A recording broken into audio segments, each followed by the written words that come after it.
All right, welcome to today's episode of the Australian Lawn and Garden podcast.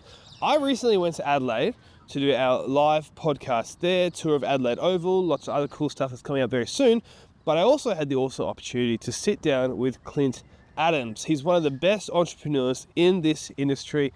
If you don't believe me, he started two very successful businesses, both doing multiple $1 million a year. His goal is now to get to a business where he's reaching $250 million in revenue in a year. So we sat down, we talked about his story, how he got into business to start with, all that sort of stuff. It's very fascinating. Also about business philosophy. Just happens to be in the lawn and garden scene. So if you're that type of person, great podcast for you. A few more updates on the tour. Currently in Albury, because I'm going to be in Canberra tomorrow. Yes, tomorrow when this comes out, we're going to be in Canberra for our little pub meetup. Not a massive event, hopefully it's good fun though. Sydney is this Thursday, the 18th of July, and I can announce Brisbane, finally. I won't have an official post up, but for you who are listening to the podcast, you get the early information. Guests are Dennis Scott from Selling Houses Australia, Matt Oliver from Suncorp Stadium, who recently just won, well, his team did, the best sports turf group, whatever team. I'm stuffing this up. Anyway, they won a big award. So they're probably the best in the country. And then the third guest is Lenny Lawler, the legend who started Aussie Lawn Fanatics page. So if that's sort of what you're into, it's going to be on the 12th of August. I can't quite tell you the location yet, other than it's going to be in Brisbane. Specific location, sponsors and all that sort of stuff will come out later. But I can tell you that now. And if you want to sign up for it, jump on the Instagram, jump on Facebook, they'll all be there. Without further ado, let's get into this episode. All right, welcome to today's episode of the Australian Lawn and Garden podcast. I'm with Clint, WaterPro, Lawn Hub, and for, 12 more hours? Yeah, probably loosely even less than 12 hours now, 10 hours of railways. And there's a bunch of stuff. I was going to say this would be easy to reference. You just find stuff here. But yeah, WaterPro, Lawn Hub. We're at WaterPro Kent Town at the moment, which is conveniently located for you. Very. So right. I mean, it's a nice spot. I've never been in this area before. It's eastern suburb, city fringe eastern suburbs. It was always the plan was to put a store here to service the east. So the east is obviously the higher net wealth area. Yeah. So the landscapers of that area would come here to buy irrigation. They got some budget. Well, the docket average is higher. You know, they're doing a bigger blocks, or they've got bigger budgets to spend on irrigation. So and then we've kind of branched off from there. So we're connected on LinkedIn. And both of us love the business side of things. A lot of people who listen to the podcast are small business owners, Yep. The majority. And so let's talk about, because we can go down a million different routes. We might need to do more than one podcast. Eventually. I've got nothing until about 6 o'clock tomorrow night. No. Just kidding, silly punching him out. No, I'll come to WA. It's all right. I was going to ask you about expansion at some point. Yep. And I was going to ask you about your starting into business story and how you got passionate about it, because most people don't start passionate about business. No, it's funny actually. Everyone's got this that's not true. A lot of people in the social media world have this kind of origin story of I don't know, my dad didn't hug me enough, or I started working behind the counter to feed my family. But I don't think it was ever a plan to be a business owner. I was employed. I've been employed since I was 12. So I was doing you were talking about gardening at 15. I was collecting the money. So you're probably even too young for this. I was collecting the money for the newspaper round. So there'd be a guy that would deliver the papers. They'd throw them out the car. Yep. And then on the weekend I'd go door knocking and be like, you owe us $12, you owe us $15, and I'd collect all that money and then take 4% commission on the. Wow. So I was a debt collector at 12. Is that? Wait, hold on a second. This is before BPay.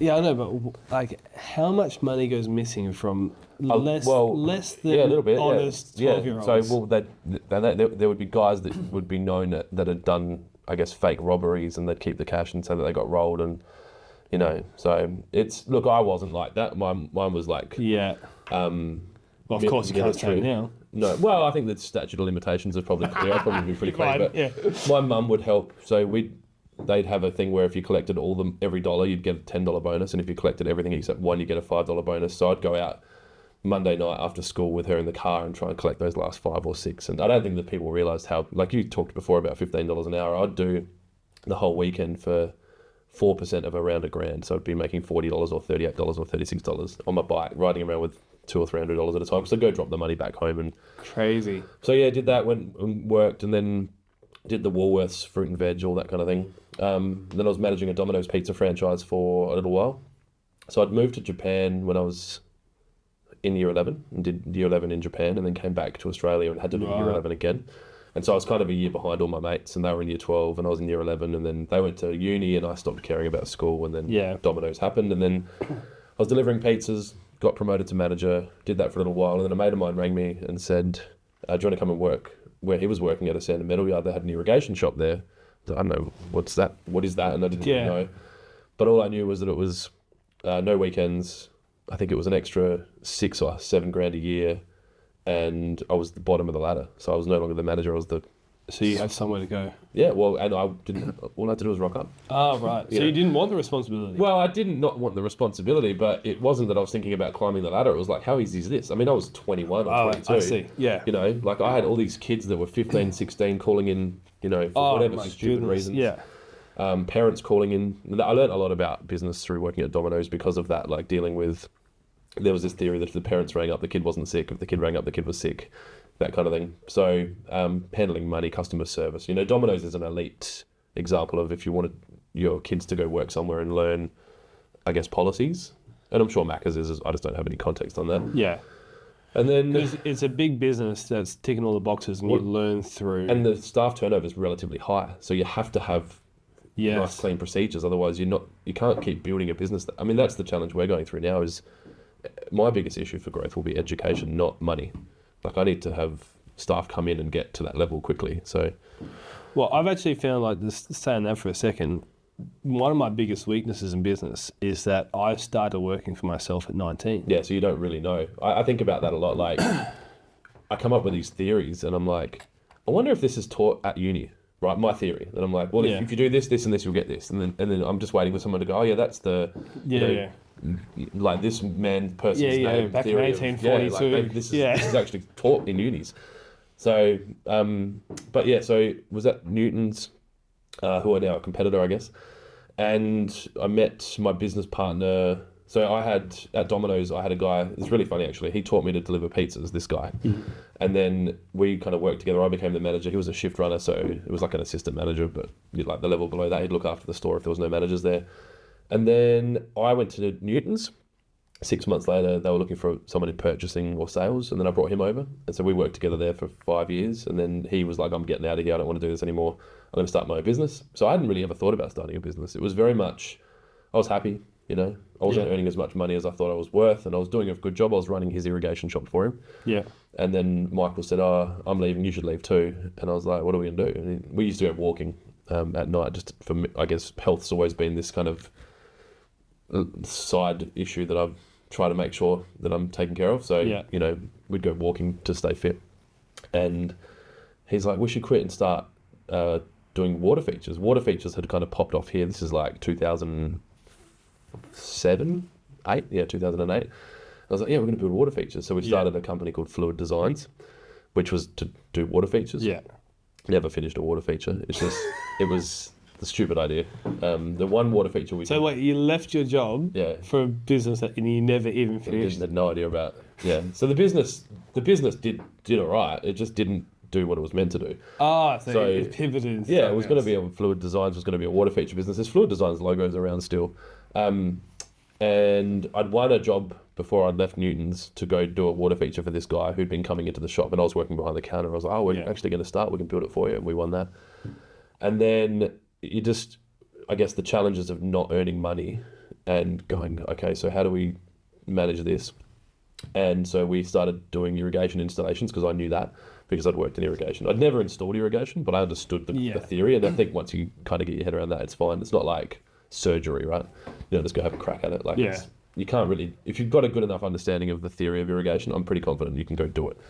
You'll just learn the nuances further in. And just dig the trench deep enough. Stick it. Once you know how to combine the stuff together, and you've got the water flow rate. If water's coming out the wrong bits, you've done something wrong. Yeah. So we did that, and I didn't like. So it was probably, I don't know if I would have started my own business if it wasn't for him.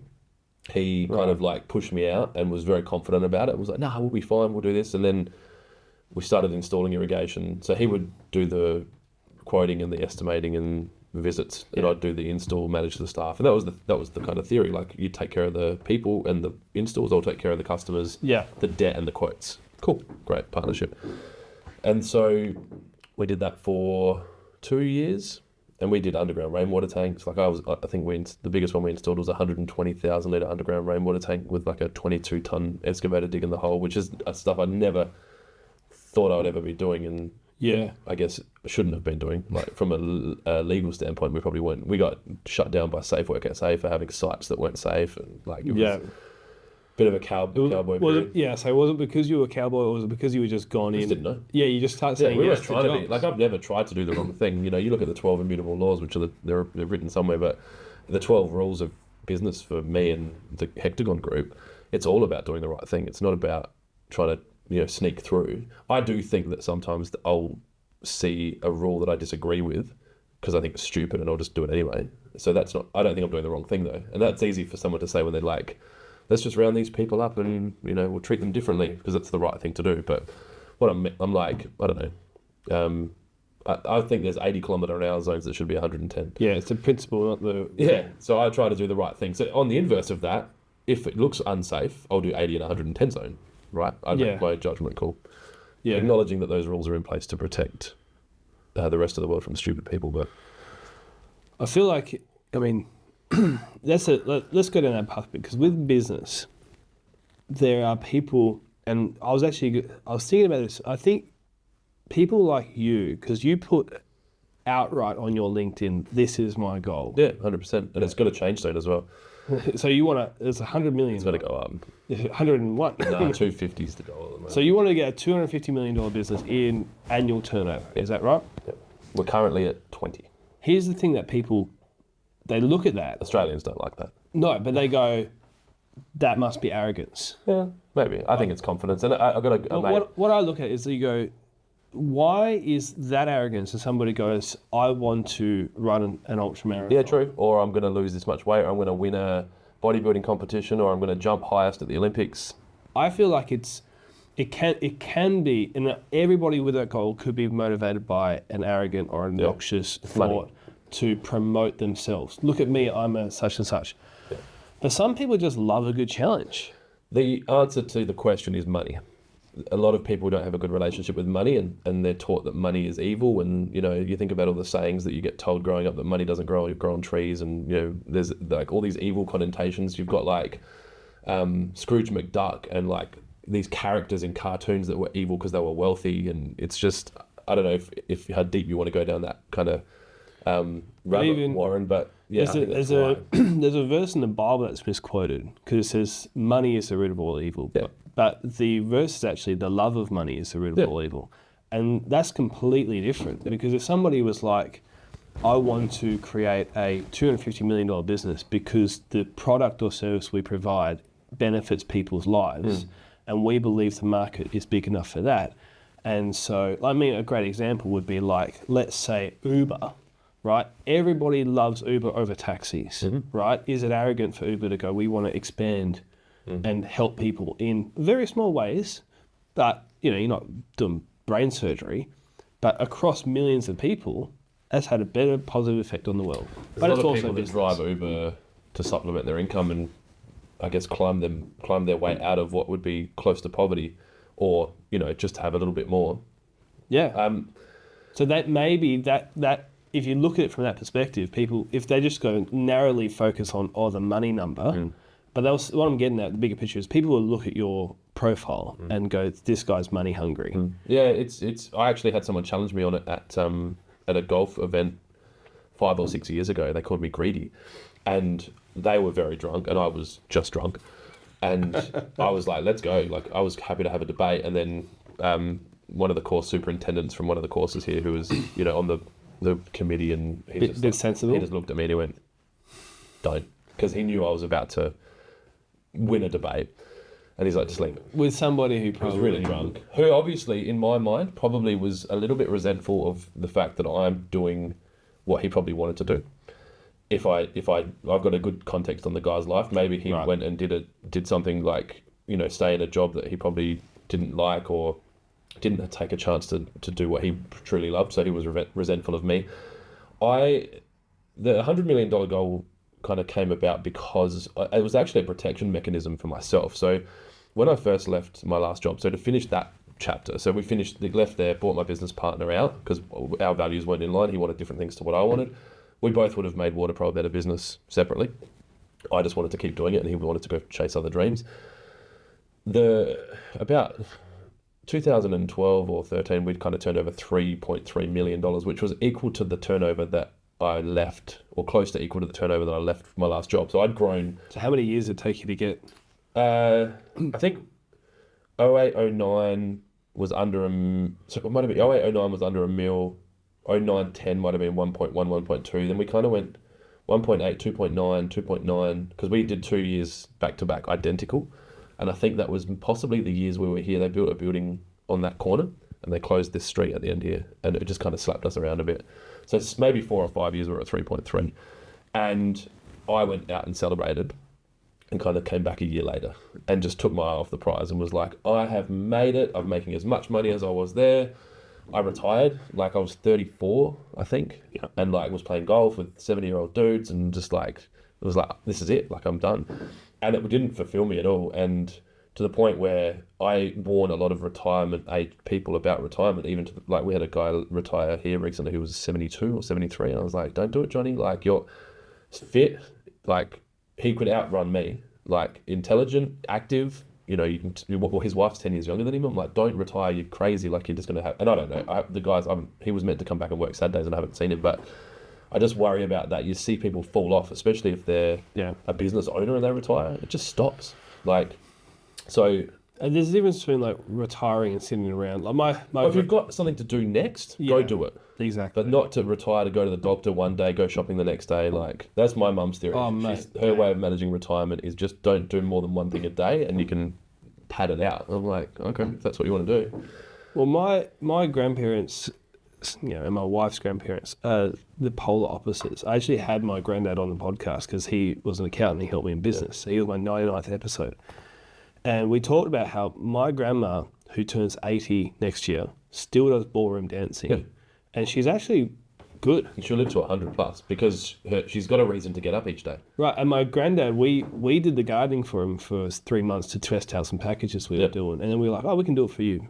Going on. He was like, no, I need to do it, yeah. But they were volunteering at soup kitchens and all that sort of stuff until they were in their mid-70s. And you get to...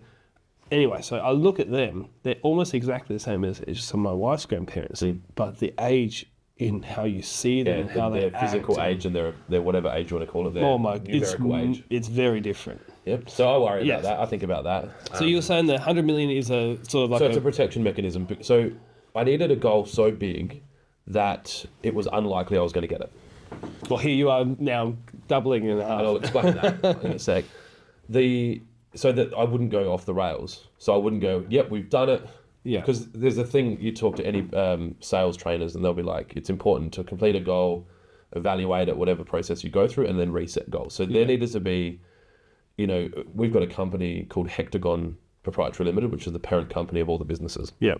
A hectagon is 100-sided polygon, right? So it was the idea, I was trying to find 100 thing, like I couldn't, it's hard to get business names, right? You want to get the domain, you want to get this, you want to get that. Yeah. I was like, what's a 100-sided shape look like? And I was going to build this massive, it's almost a circle because it's like 100 sided. Of course, yeah. And just have From a distance, it looked like a circle. But if it's big enough, like a Ferris wheel, each bar would be $1 million and I'd light it up and move it until it was complete and it was finished. Right. And then the plan was the business name would change to a number that was related to something else, so like $1 billion or whatever. Until you become Google. Well, no, maybe not that big. But who knows? Like, and I guess there's plenty of different ways to go with this. Firstly, it was never about making money. The money's a scoreboard that we use to kind of gauge things, but the money, you don't have the money, right? Like, we do $10 million, make $1 million from it. That's not, I don't take that cash and go buy shit. Like that goes into staying in a bank account, paying taxes, growing, opening new stores, buying more stock, training staff, pay rises. I mean, here we pay... Inflation. Well, that was where I was going to go. So the $100 million doesn't take into account inflation. And so really, that goal was set when $100 million wasn't $100 million. Now that's probably more like meant to be 160 because of the back-to-back 7% inflations we've really had. And you can call the inflation what the government CPI is, but it's CPI. bullshit. Yeah, CPI is measuring a certain group of, for people who don't know, Milk, petrol. yeah, Whatever. that aren't relevant to us. We had a truck crash. I bought a, MoMaster. Yes, I saw Luke in Brisbane last week. Didn't have a chance to talk, but... Yeah, he'll never forgive you. He's good. So we had this MoMaster I bought in 2021 for $6,500, so $6,600. Yep. And I insured it stupidly for the exact amount I bought it for. Not for its market value. Right? Because I've decided that for certain pieces of equipment, you're just better off paying the extra insurance, so you get a brand new thing. Anyway, so I insured it for $6,500 or $6,600, right? We had someone who crashed into our truck. From a distance, you couldn't tell there was anything wrong, but it bent the chassis slightly. And what that means is that they have to take everything off, have a new chassis, it's a write-off, right? New one now, 2024, and it's less than 3 years, because a couple of months, $9,500. Yeah. So if you take 6 and add That's 7 to 10, it's 7 to 10, 50%. yeah. But it's the 50% compounding the impact total of that. Yeah. Dude, I've been the benefit of that in the other way. So I've got trucks that we purchase for railways. There's 4 trucks, 2 loaders, forklift, that kind of thing. Yeah. My truck, which is 3 years old, is worth more than it was brand new. So I'm now selling plant and equipment because I don't need it anymore. Because the only reason that's going to benefit you is when you sell, right? Because those inflationary effects on a vehicle, you think about your house, right? You've got one house, if you've got one house. You can't sell it and take the profit and then go buy one cheap. It all moves. But I'm done with this. So we've divested of the business. So I'm selling trucks for... What did we pay? 200. I think I'm selling it for 205 or 210 or something. Like it was. You're nuts. It's ridiculous, and we've paid it down. So then, it's. Well, that's with the truck crash. So this truck, another truck with some small truck. So smaller Suzu. So we bought it for 47 or something before the COVID craziness. We had this truck crash into the back of our trailer, totaled the trailer, most of the equipment on the back. Bent, so snapped the tow ball off. Jesus. Was anyone in the truck? No. That's the thing. Okay. And bent the chassis rails of the truck, right? Totaled their truck, right? And I was like, I hope this is a write-off. Like, I hope, because I know I'm going on this tour, right? And I could literally... just cash it out. Cash it out, take some money, because I've got, it's just on a loan.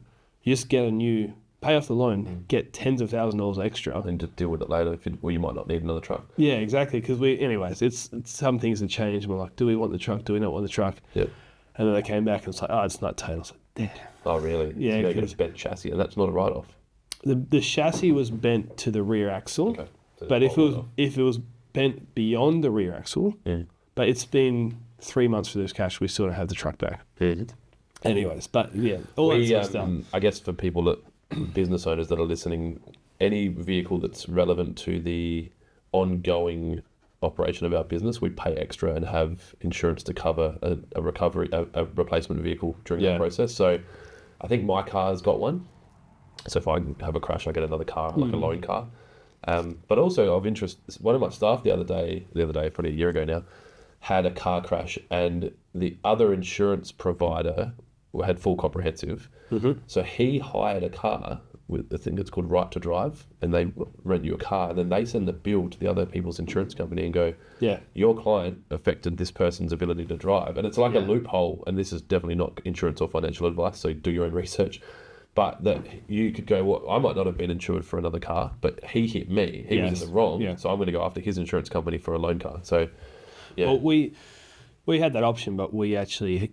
Because we downsized the business, we obviously spare vehicles. Sit in the shed. But it did cross my mind, like, this is what I was thinking, because we knew it was going to be a long wait, because they had to replace the tray, and they were like, it's going to be 12 weeks. And someone was like... Well, 12 weeks really means 24, right? 16 or whatever it is, right?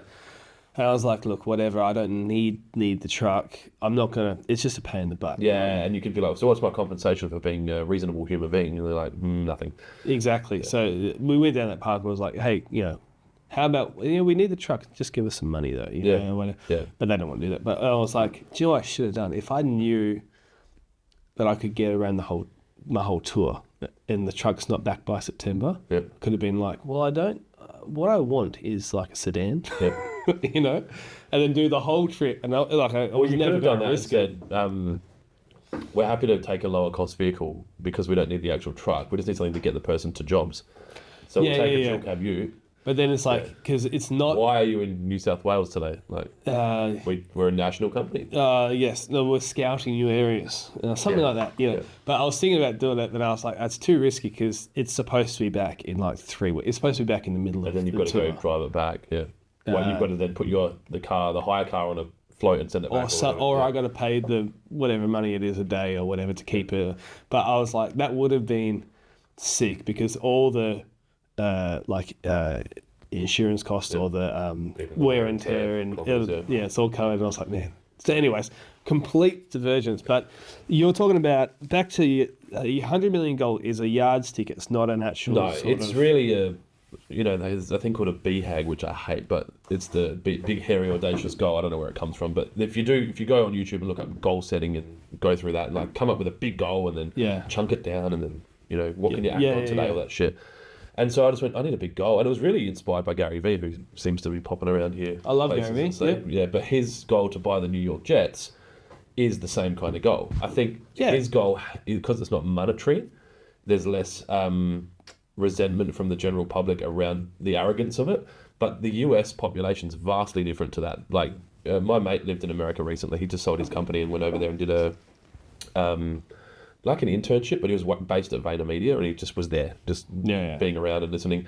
And he said it's so interesting the way people introduce themselves in America. You know, it's like, hi, my name's Clint. I just did a $10 million exit. I've grown this company, and they're real proud about this stuff. Whereas in Australia, everyone's very much like, it's very modest. And if you try to step out of that, people are like, that dude's a dick. Like, why is he so arrogant? So, it would have been nice to have a different goal that was like not to have $100 million of turnover, but to have like, I don't know. But at the end of the day, that was what you chose. Yeah, and it's for me. I mean, the only reason I put it out publicly is because I'm trying to grow my personal brand as well. And I think there are people that would be interested to listen to my experience. Yeah, totally. That's why people listen to this right now. That's right. And they'll go, okay, so what have you done that I can learn from? And I'm an open book about that. Like, but no one asks. So I do have a few guys that'll catch up with me, and they're like, "Can you help me with something?" I think that comes back to the tall poppy syndrome, because it's like it's not just that there's a judgment on people who have ambitious goals, and especially when it's money. Yeah, it's that maybe deep down I want to try something, but I will also get judged. Yeah. So it keeps. It's not just the people who are trying to achieve it; it's people who kind of want to try to achieve it. Yeah. But that stops them from even trying. The biggest thing that I think that doesn't get noticed or that people aren't aware of is that I'm trying to grow a honey empire, and I can't really use that term because it's a Gary Vee term. A honey empire. But where we build $250 million business where it's done with sweetness, not evil, right? So my staff get treated well and opportunity for growth. Yeah. And we don't lie, cheat, and steal, and we have values that we adhere to. So, I can't think of the name of the business, but there's a fast food restaurant in America that don't open Sundays because this is Chipotle. Yeah, right. That's or Chick-fil-A. I get them mixed up. I think it's Chick-fil-A. Yeah, so that's their day of. I don't even know. I'm not a religious man, but I'm like a. There's the Sabbath, but it's right. The idea. They don't want to open that day. But which is like, okay, you're taking what is that, 15% It was cut. ridiculous. The money that they turn over, what they could do, but that's it. But also, it's people over money or God over money or whatever it might be. But I also found because I was listening to their story a little bit, because what they do you know about how they hire or how they get their franchisees? No. So this is, my brother actually told me about this. He goes, they have rules that are really strict about certain things because they know the type of person they want. But one of their rules is you're not allowed to have any other businesses, and you're not allowed to have any other, even Chick-fil-A's. Yeah, you can just have one. Is it Chick-fil-A? Whatever it is, yeah. And the reason is they found that the best people are the people who are great managers, right? But like where you were managing the shop, and they go, I'm not getting paid enough. Yeah, I want an income stream that's bigger than this. Yeah. But I don't want to be a Clint who wanted to. I still want that life. And you go, you get that person. Yeah. They're a golden nugget. Yeah. They now get a really good profit margin because Chick-fil-A's profit margin is really high. Yeah. Right. But all they do is manage a shop. Yeah. and you guarantee that golden nugget manager that they always get a day off. Domino's do the same thing. So they have a thing called the Domino's Development Fund, and that's what I was saving to buy a store. So they'll find a manager that's elite.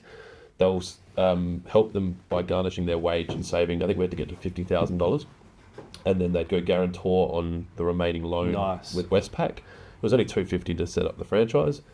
Then you've got someone that's started a new shop, so you're expanding into new locations, but you've also got a manager that was elite, but now it's their business. They're going to run it better than anyone. Awesome. Domino's model isn't just selling pizza, but all the cheese and all the meats and all the dough and everything, that you buy that from Domino's Australia. So they're making money on the produce that goes into the store. And I think they're probably, in my mind, from what I can see externally, the best fast food pizza chain in Australia now, if not the world. Like, the technology advancements and, you know, their market share and all that. Like, Don Maver was one of their biggest franchisors. He had like 40 stores. Gee. He's the CEO now. So I think he sold his stores to Domino's Australia, took the CEO job. He was just elite at running pizza stores. Yeah. So. But I think that obviously Domino's lets you have more than one. But yeah, we stick to the rules. And so, you know, we've got, and we don't talk about this publicly because it's, I don't want to be judged. But you know, like sometimes people donate money just so that people know they donated money, not because they wanted to make a change. I don't want it to come off like that. But we've got a mental health support person who does, she's on retainer, so we have her paid yearly and she's all available to our team. So if they're struggling with something, you know, they've got access to her. It's got nothing to do with me. They can contact her directly and, you know, go see her and have sessions and whatever else. You know, we're trying to build community and we're not doing enough. We probably should do more like staff events, but you know, Railways is a good example. Like I buy them lunch on Saturdays because I know that working on Saturday is kind of like, you don't get paid Sunday rates, but you're also away from family on the weekend. Sunday they get paid double time. So I was like, all right, you can buy your own lunch on Sunday. But we try to do stuff like that. So the idea was that in my mind, I'm a better employer than a lot of other employers. So based on that theory, the bigger my company is, the more people are happy because they work for it. And not everyone loves working here. We have people leave for various reasons, but the majority of people, if it fits their life goals, they stay. If you talk about the employee side of things, like people leaving, right, is not necessarily, sometimes it is because they're a bad employee or because someone that they work for is a bad boss. Yeah. It's actually most of it's just a bad fit. Exactly right. So that's why those values are in line. So like the earliest understanding I had of our values being misaligned was with my business partner, and I didn't understand what that was. I was only able to retrospectively kind of explain it to people. Sure. But he wanted this and I wanted that. It didn't line up. It was never going to line up. It would be the same with your wife. It would be the same with, you know, a group of friends. It would be the same with a sporting club, whatever it might be. You're investing in a company. If you don't have values that are in line, it's never going to work. So we go over-index on that dramatically and have these 12 immutable laws on the YouTube where you can go watch me say, you know, fuck normal, no dicks allowed, do the right thing, make money right. And if you resonate with 80% of that, you're like, yeah, this is the kind of person that I want to be around. Yeah, it's going to work. Yeah. Right? Because the values are in line. But if other people are like, well, why do you have to be honest? Like, can't, you know, like everyone else cheats. And if they've got this kind of mindset that's not in line with ours, it doesn't necessarily make it wrong. Yeah. But it's not going to work. Yeah. To, I guess, support what you're saying. Well, I learned recently, last 6 months, that the word division literally means two visions.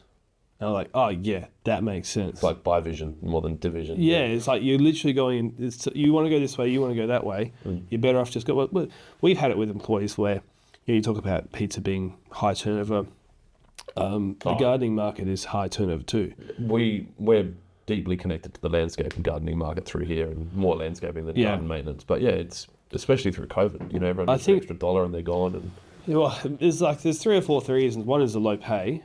Then you combine that with the elements, you know, because you could get the award rate is very similar to what you could get at a Domino store, but you're inside of air conditioning, and yeah, look, there's benefits that you don't get from that. Pizza. So there's low pay, external weather, right, and then you add unpredictable hours, you know, because projects, whether it's landscaping, whatever, go faster or slower depending on the season or whatever, right, and then all of that. I think the final thing is that a lot of people have gardening as this idea of like, oh, I'm pruning some roses every now and then. I might mow a lawn or two. And we've had people work for us where they come to us and they're like, oh, we're really, they see that we do higher end stuff.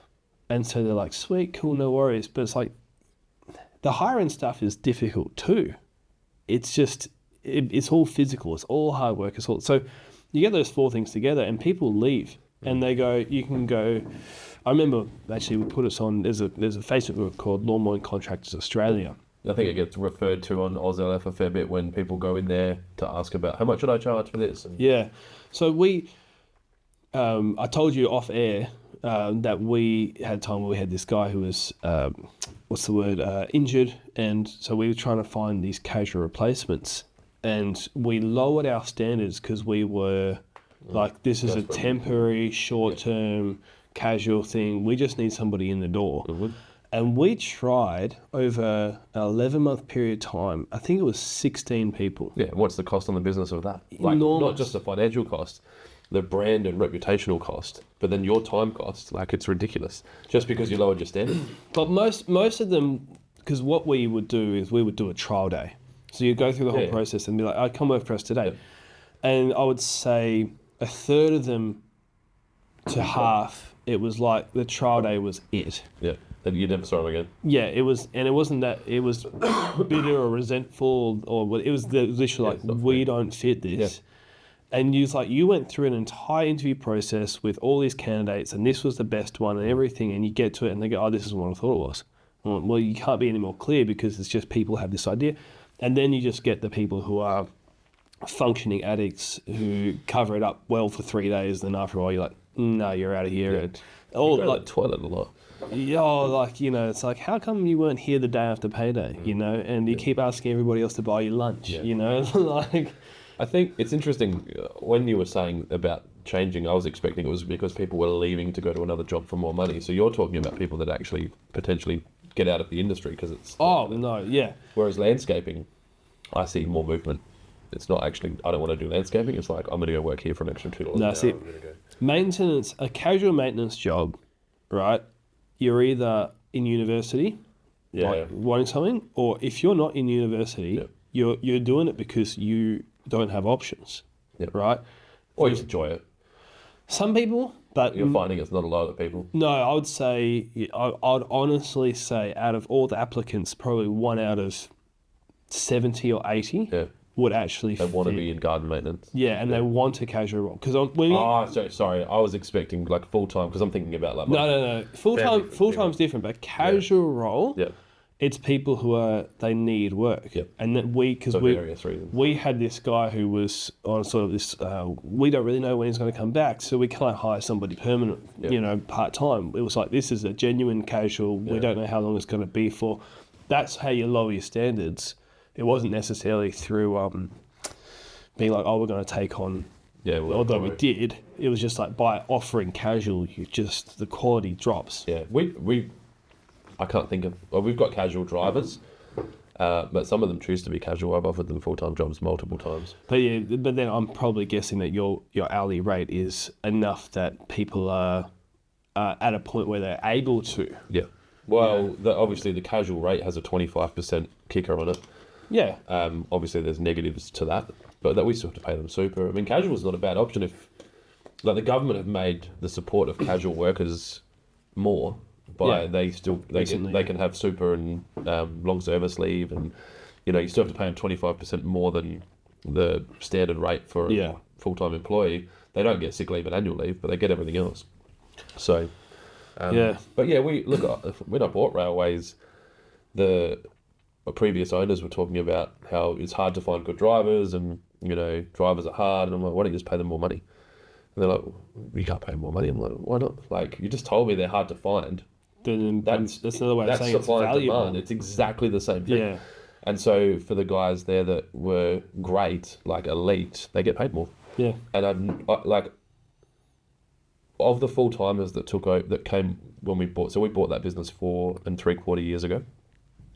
Every full-time staff member's still there that we bought, when we bought them. And then the casuals that we hired, like, they're at 3 years and, 2.5 years. Like, I've tried to make sure that they've got everything they need. And, if they want... Most of the time, if someone leaves, it's for an extra 40 grand a year. It's not for... it's because their uni qualifications in kind of civil engineering, and they're going to go build bridges instead of work in the shop behind the counter. They were just doing that while they finished something, or they were waiting for something to happen. So... Yeah. What I found, tell me if this is the same with you guys. when you get somebody who's really experienced, let's say you're paying, let's use nice round numbers, let's say you're paying someone $40 an hour, right? And they're experienced and they're happy with that wage, everything's all good. And then you get a casual, and let's say you pay them $30 an hour.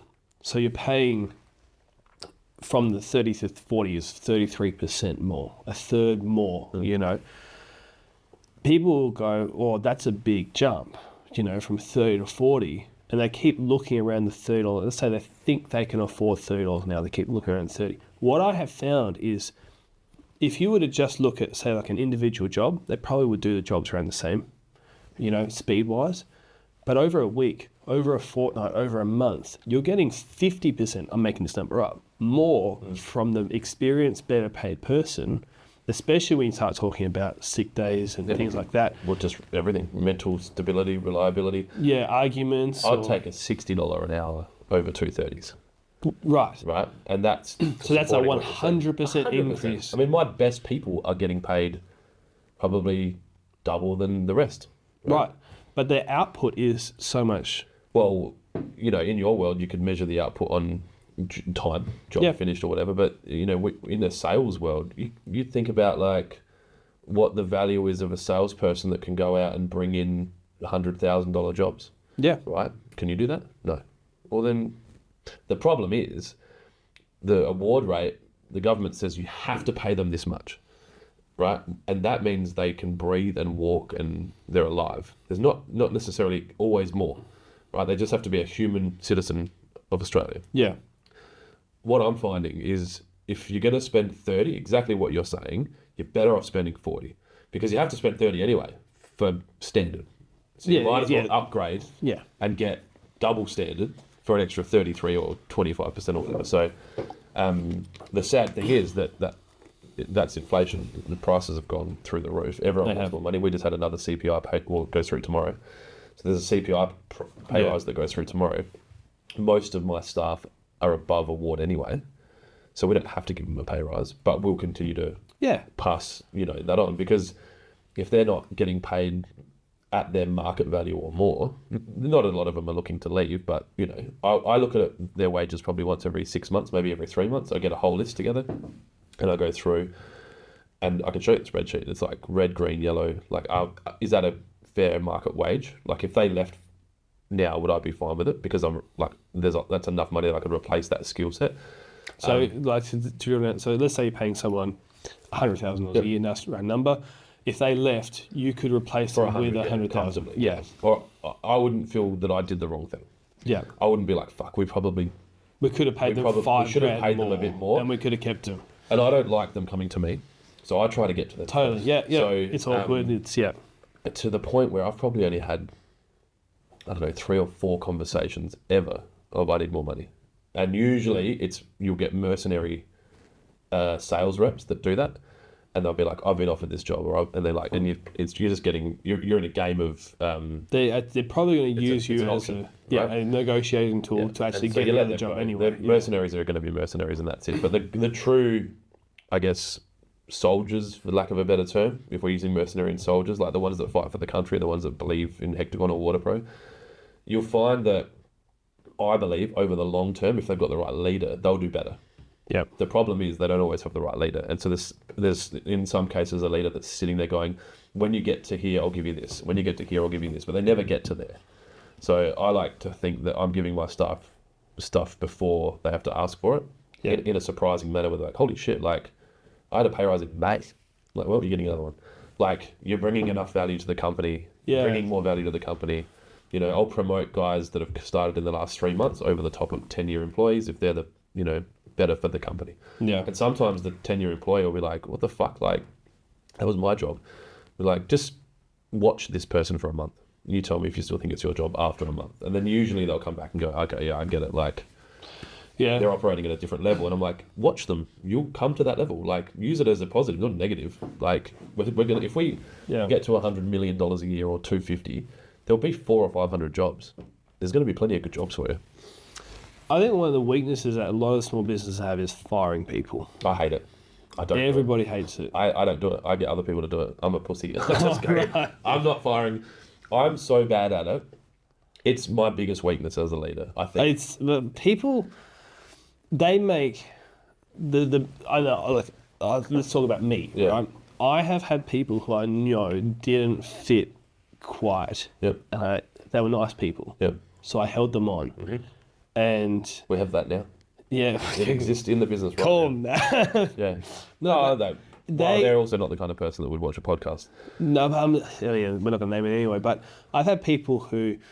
So I used to volunteer at a drug rehab, and these guys who had gone through this drug rehab, when they were gotten to the end stages, we would give jobs, and we knew that these were mostly temporary roles, you know. But you could have someone for a summer and be great, you know. And these guys were very thankful and grateful at having the role. Some of them were rubbish gardeners. Yeah. And you're doing it. It's the problem of being too charitable and too nice. You're like, oh, we'll get these people in, but then what ends up happening is you end up. Having to have a shitty conversation. But you're also holding somebody back from what they're really made for, you know. And if somebody is not made to be a gardener, right, you got to view it from the aspect. And I need to teach myself this as well. But you have to view it from they're holding you back, yeah, because you're not making as much profit or you're having complaints or whatever. But you're also holding them back from finding the career they're actually good at. Yep. But boy, is like you can say that, but it's so pulled hard. them out of a shitty place. I find for us the way around the situation that you're describing is to over communicate the whole time. And so we have a 6-month probation now, which I find you have to have. 3 months. You talked about someone like hiding for 3 days. I think people can hide for 3 months, definitely especially in a can. big business. And they have for us as well. Especially if your leaders aren't where they need to be from a staff management standpoint, and they'll talk about that separately if you want. But I think a lot of leaders are put in leadership positions because of time served, not because of skills that they have. But we had a lady exit from Dry Creek 6 months ago, and at the point where she had her final 6-month probation, she knew that it was done. She said to them, she's like, I get it, look, it's not for me, I understand. And because I felt so proud of the company and the guys that were managing her, because they did everything they could to train her to get her to the point where she fit, it just wasn't for her. She was actually in, I think she preferred landscape gardening or garden maintenance to what we were doing. So she was like, this is good, I'm going to go back and try and find that. But if we had kind of either lied to her the whole 6 months and said, yeah, you're doing great, you're doing great, you're doing great, or said nothing, and obviously an absence of feedback, it should be, most people should go, okay, I must be doing okay, they haven't said anything. So I think get them in, over communicate like crazy. This is our expectations. This is how you're doing. You're not meeting the expectations. If at the time you get to that 6 months, it should be a lot easier, because you're going, look, I think we all know where this is at. Like, we've told you 100 times. You're coming in late. You're doing this. You know, but beyond that, if I feel uncomfortable that we didn't handle it well, I'll generally pay them out, and I'm talking like a month's above whatever. It's out. Look, I'm going to end your probation. Here's 4 weeks' pay. You haven't. It's not coming from what you've saved. You've been here 6 months. You've only got a week. I'm going to introduce you to these 2 people who I think you might be able to go do work for. So we try to over-index by saying, I'll help you find another job, and I'll give you enough money that I don't feel guilty that we probably didn't do the right thing. We don't have any regulation that says we have to do it, but it makes me feel better. If you've got the money as well. But that, like, we had this time where, because I've thought about that as well, and I was like, if I had. And literally, it's like, if you had 4 weeks, every employee you hire, you had 4 weeks of their wage set aside, that if it doesn't go well, or even just a fortnight, like, if they've been there for a week and like, this isn't working out, here's a fortnight, you know what I mean? Then you can go, sweet. It relaxes you a lot more in that conversation, because they're probably not enjoying it either. The bigger your business gets, the more that will happen, right? So we are in a position where, like, I've got, I don't know, 6 months worth of money in the bank, right, for everyone. So because we're 15 years old and we don't spend any of the money, it's always going back in and back in and back in. But I could pay them out their money and feel more comfortable about it. I think there's 2 things at play. If your business isn't getting rid of a lot of people because the actual onboarding process is pretty good, the training process is pretty good, you don't have the guilt there. You know, it doesn't have to always be the case. It could. I think you're probably almost better off going the other way, going, let's spend that 4 weeks making sure they're trained well, then spend those 4 weeks making sure that they feel safe on the way out. And have, I think it's Zappos or somewhere in America that had like a 12-week onboarding, and once you finish that, they offer you $5,000 cash to leave, right? So then automatically that $5,000 is their get out of jail free card for like, if this person's just here for money and not to be part of the culture and what we're doing, they'll take the $5,000. Yeah. And you've just saved yourself, I don't know, 20 or 30 grand later because you paid them for 6 months to do nothing. But I have a team that handles that now. It's interesting to watch the conversations now because they'll be like, look, I don't know, like they'll be, you know, I don't think this person's doing well, and the other one will be like, well, I don't think we've given them enough of an opportunity or enough chance or enough training. And then I'm sitting back going, oh, this is interesting. Like, I'm glad I don't have to get involved in this because I would just be like, let's keep them. But yeah, you talk about before, like you're saying, oh, you know, you're scared to fire people, but it's also like that might not be everyone's skill set. It's definitely not mine. Like, yeah, and it's like I feel as well that I'm thinking about the small business owner who has to wear every hat, and they go, oh, I hate firing people, and then they beat themselves up.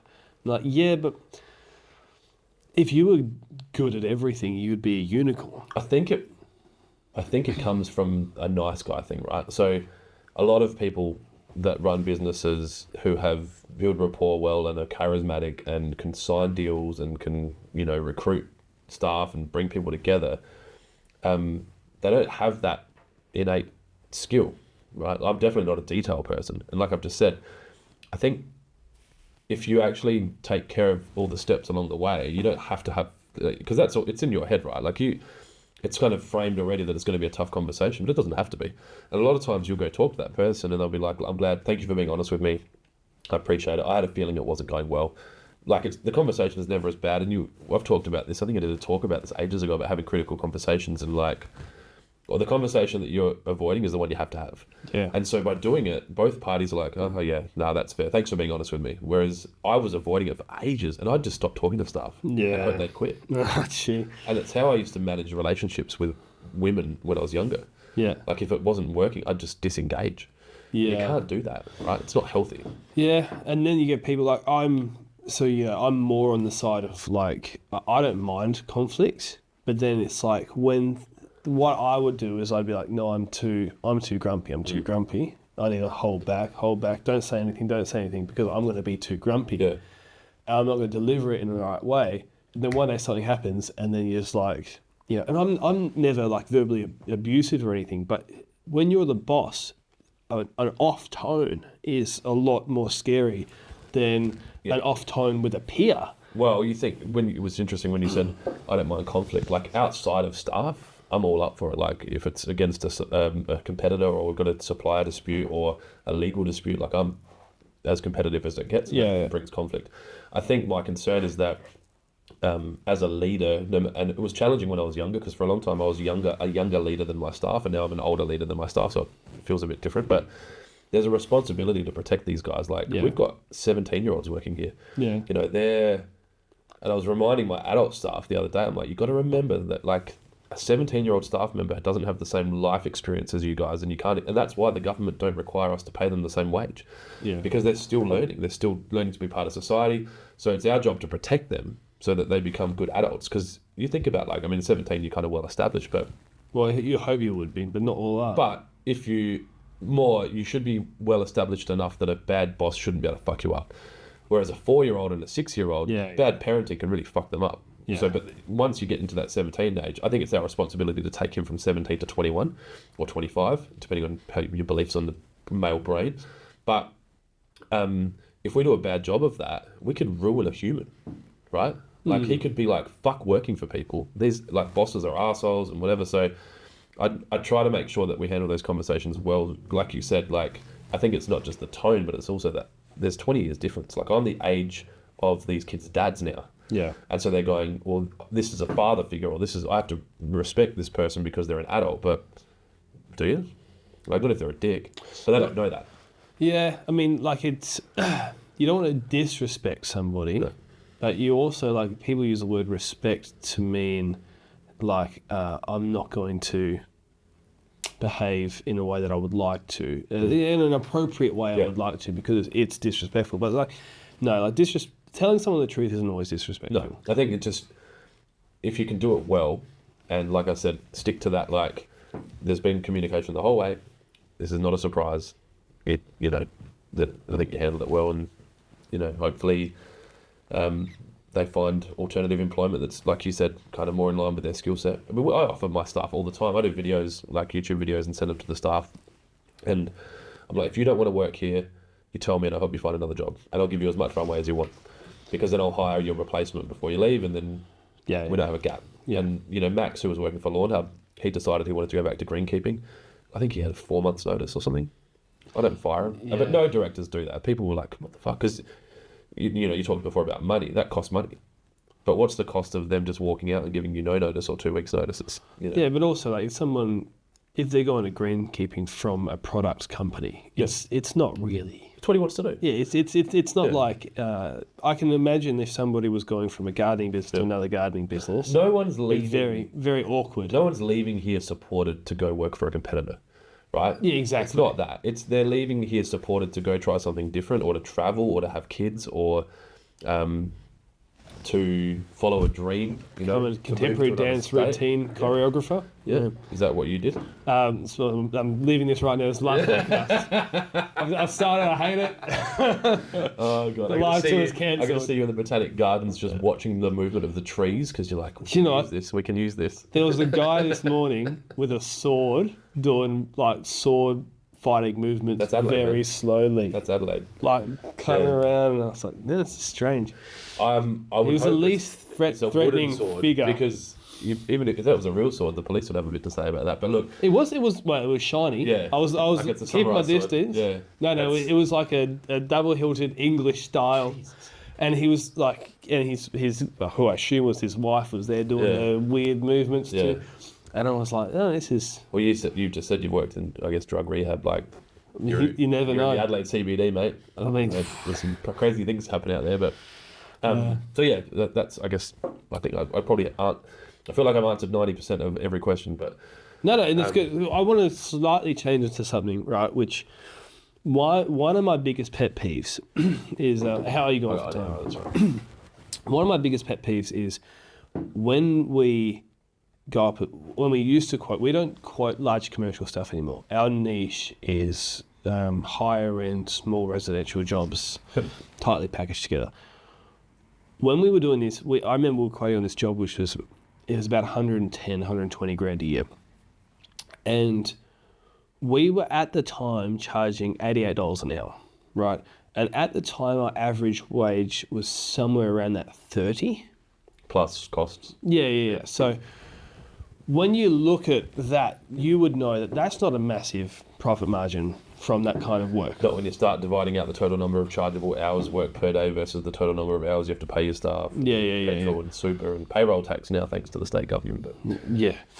All that sort of stuff that happens, right? So we were trying to cut fine. Now, we had a really big business go up against us, and they quoted $56 an hour. Yep. And the only way you could feasibly make that manage, and we know that that's what they were doing, is literally paying the award rate. Or you reduce the scope of the work without the client knowing. So we see it happen here with lawn mowing contracts where if the contract's not written well, you might skip a week or skip 2 weeks and, you know, hope that the rain, you know, you don't get enough growth. And I mean, obviously, it depends on who's watching the contract. You'll find a lot as well with council contracts that if you build a good relationship with the right person, that maybe the contract's not enforced as well as. You know, right. Well, there could be more to it than that. But. Well, this was a very this was a retirement village. Well, they just got low quality work, right? Yeah, it could be. But what we were looking at was, and this is my pet peeve, is you talked about a while back in this conversation how you got the award rate, but it doesn't mean that's actually what's just to give off, right? I feel that there is too common I very much align with your idea of you got to pay somebody an amount of money that you can actually make money from. You can't pay them so much that no one's going to ask you to work because your costs are too high. Yep. But if you can afford to pay somebody a really good wage and they're doing great, do it. Mm-hmm. I feel like what's happening in this bigger business market for the really large business out there who you would supply, so I'm not trying to ask you to upset anybody here. That's right, I told you I'll answer anything. But I feel like there's a general culture. It's not one business. I'm not looking at one large business doing this and the other one's doing it great. They all kind of do the same thing where they just go, this is a high turnover industry. this is what happens. We pay roughly the award rate, maybe $1 or $2 more, and we pump out work that's okay, you know. Not complained at is a standard. It gets signed off. Yeah, it's like... That's the same for irrigation installations. But that... Now, am I being too idealistic as someone who loves higher quality work, or is it that the market should try at least to improve? I guess the sentence in my head is the market doesn't give a fuck about your feelings. We experience the same impacts you do, and if you look at any industry globally, there's going to be people that are more comfortable making less money for a short amount of time for their own reason. Might be an Uber trying to grow into a market. There's going to be, in the commercial gardening space, companies that are happy to make a certain amount of money because they own their property. Like, you think about, like, here we've got 20, 30-year established commercial landscaping businesses. They might own all their spray equipment. They might own all of their land. Doesn't matter, right? They might be actively trying to squash you. You can talk about doing that for $56 an hour, getting a 3 to 5 year contract, which means you get fatigued because you've just been through COVID. And this is what I would do to a competitor. Just choke you and go, all right, well, you're fatigued. All right, I'll buy you out now. I'll take your staff. Start throwing offers at your staff to come work for us, that kind of thing. But I think the biggest thing is that there's just, we talked about values before. There's just different parts of every market, right? You're choosing to live over. You can't deliver a high quality result for a low quality wage, right? It's just never going to happen. And we got caught up in this all the time, trying to drag our customers' quality of engagement up to our standards. You're just not going to do it. They live in that world, you live in this world. Sometimes it crosses over, right? Because they get desperate or you get desperate, and you might lower your standards or they raise theirs. Yeah. But ultimately, in my mind, and we've proven this in South Australia, there's enough work for us to still grow and not deal with shitty customers. Yeah. And so I think for you can educate, like the podcast, you're doing this. Yeah. You think maybe you go on LinkedIn and start doing, you imagine like if you really cared about it, right, and you were going to spend some time on it, you start doing a podcast, and you invite the head of maintenance for aged care and local councils on as guests, and you just talk to them about their job. Yeah. And then all of a sudden you're like, so, what are your thoughts on obviously the cheapest price always wins. Are you finding that you're getting a certain level that's not what you want? And they'll be like, oh, it's fucked. Yeah, we always have to choose the cheapest price. And the one guy goes broke. The other person uses imported products from overseas that aren't approved for use in Australia. And, we found they were dumping the waste in the river and like just whatever. Go, oh, well, is there anything actively happening about that? Not really. And you can start doing that. But the problem is, do you really want that to be the hill you die on? Like, solving the world's acceptance of like low cost work, like it's always going to be there. I think you just concentrate on the work. Yeah. Well, this is what we've done. But the thing that I guess what annoys me actually the most is not actually the quality of work; it's the wages being paid. Yeah. Because it's kind of as in you feel like you have a burden to protect the workers, or that it should be more fairer for you, so it's more competitive. I feel that there is the scope, because we won that contract we were talking about. At a higher price. Yeah, way higher price. Yeah, more than double. Yeah. Just under double. Yeah, it was a way higher price. We won that contract, and my thinking was like, why? Now there will be some places where it's like the council themselves do not have more money, and then you go, okay, let's do the best we can with the budget you have. Yep. The frustration for me is like you go. I think there's so much turnover in this industry of really great people who, as in lawn mowing, who might go work for you at a shop, or they might go work for a mining company in WA getting truck driving or whatever. And like they really want to be in this industry, but there's like a market force that is saying, oh, well, let's charge as low as we can, even if we don't need to the whatever. There'd be reasons. There'd be economic reasons. All sorts of reasons. One of the reasons is sometimes that the estimator's an idiot, and that they hire idiot estimators and they do stupid things, and then they don't get found out for 6 or 12 months because the business isn't watching it, and then they're like, oh, we haven't made money for a year. Well, I had one conversation with somebody who said to me, and this is like a very large business, they're like, I don't understand. We're talking about inflation. They said, I can't understand how some of our employees even make ends meet. I think about that. But then I was like, because I know this is very low paying, and I was like, why don't you do something about it? Well, I did that. we set it's not universal basic income, but I went above a certain line. Like, so we've obviously do award rate plus whatever, but then I was just like, I can't pay people 50 grand a year. It just doesn't make sense to me. It has to be at least, I think our minimum wage is above 60 now. But I'm just like, it's balanced as well, right? Yeah. Because we pay above award we also run a 42.5 hour week, so that enables our staff to earn, it's about $7,000 more than if they would have worked a 38 hour week. So they only do an hour more a day, but they earn $7,000 a year. Yeah, more. yeah. So we get more return. They do a lot a day, but then, they earn more. Yeah. But yeah, I think about that. Even with two incomes that total, 100, with the cost, a house is costing, like, when I'm hearing rents that are getting paid, and I'm a little bit detached now because I've been earning money for so long. We bought our house for $370. Yeah. Right? Like, we still live in that house. And so I'm a bit detached from it. And sometimes I have to ask my staff, I'm like, what's the reality of this? Like, because I'll go to pay a bonus. I'll be like, if we give everyone $1,000, is that meaningful? And they're like, fuck yeah. I'm like, all right, cool. It's like, because I don't know. Like, which is, I guess that's when that tall poppy shit comes in, when they're like, well, you don't even have a. But the fact that I'm asking shows that I do have some kind of connection to it.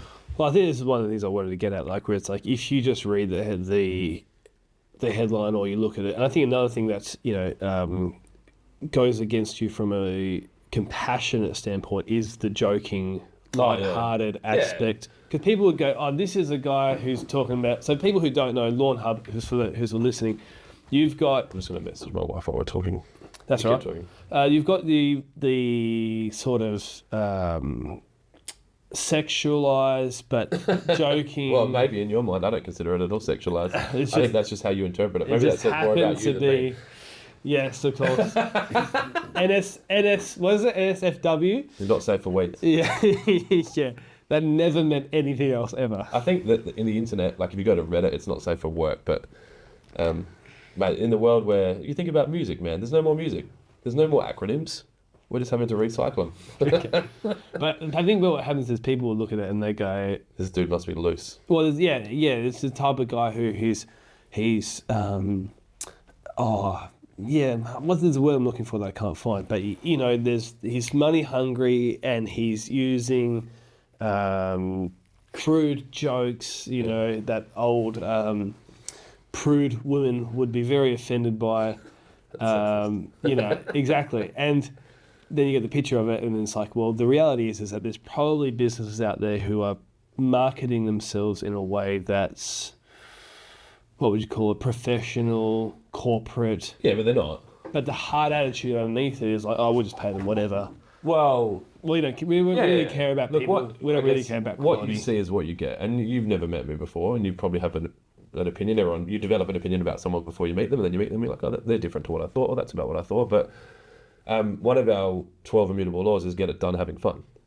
And so, yeah, that's fun and it's silly, but it also has very strict rules around how the business is run, the margins, shipping, the fact that every order has to be shipped, within the next business day or the same business day. So I take the serious stuff seriously, like making sure that we pay superannuation on time and that we pay above award rate and that the staff have safe working environments. But then, you might hear some inappropriate conversations between two of my staff that I'm like, let's maybe not hear, just because they're human. Yeah. Right?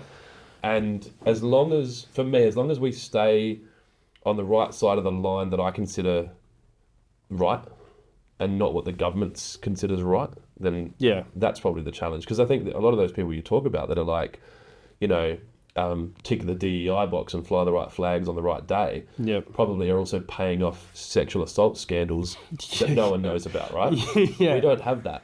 Right? Yeah. It just doesn't happen. You don't have any sexual assault scandals? Not currently. Neither do I. Look at that. We got something in common. I don't know, maybe, who knows, at some point. I don't think so. I'm not. Nothing that's come out. This will be good. Click this and you'll probably get everyone coming out. I think because I live such a what you see is what you get world, I'm not too concerned. If someone comes up and says, oh, Clint did this, people will be like, no. But if they're like, oh, Clint called me a fuckhead at this event, they're like, yeah, that sounds like something you've done. Like, it's just... How many beers deep? Yeah, and he would have had at least 20, right? Yeah. Oh, mate, this event that we're doing at, it's just down the road, actually. So this is... Australia's best oval. Yes, because I'm there tomorrow. Yeah, I was going to say, I'll ring off you now. Yeah. He's only just come back from Kokoda. Yeah, I messaged him to try and do a podcast. I wanted to do a Lawn Hub with him and do a bit of a like deep dive on what happened on swimming, which is what you'll talk about. And he's like, I'm taking 2 weeks off. And I didn't know where it was going. And then when we were in Brisbane, they're like, yeah, he's doing Kokoda. I'm like, why? Because I'm not, like, I'm happy to like go there and take a photo, but I'm not doing the track. Like, it's not my style. I mean, he's it's not had... a box I need to tick. You know, like when I asked him, so he came on the podcast. You had him on the podcast as well. I listened to that one. He, I said to him, it was like back in October last year. I was like, I would like to do live events. Like this has been an idea that I've had for a long time. I said, you know, I'd love to have you, and I was thinking like, oh, maybe Les Burdett, who's, you know, for those who don't know, legendary in the scene. And mentored Damo for the first 6 months of his career as this. Yeah. Damo took over the head curator role. Head curator.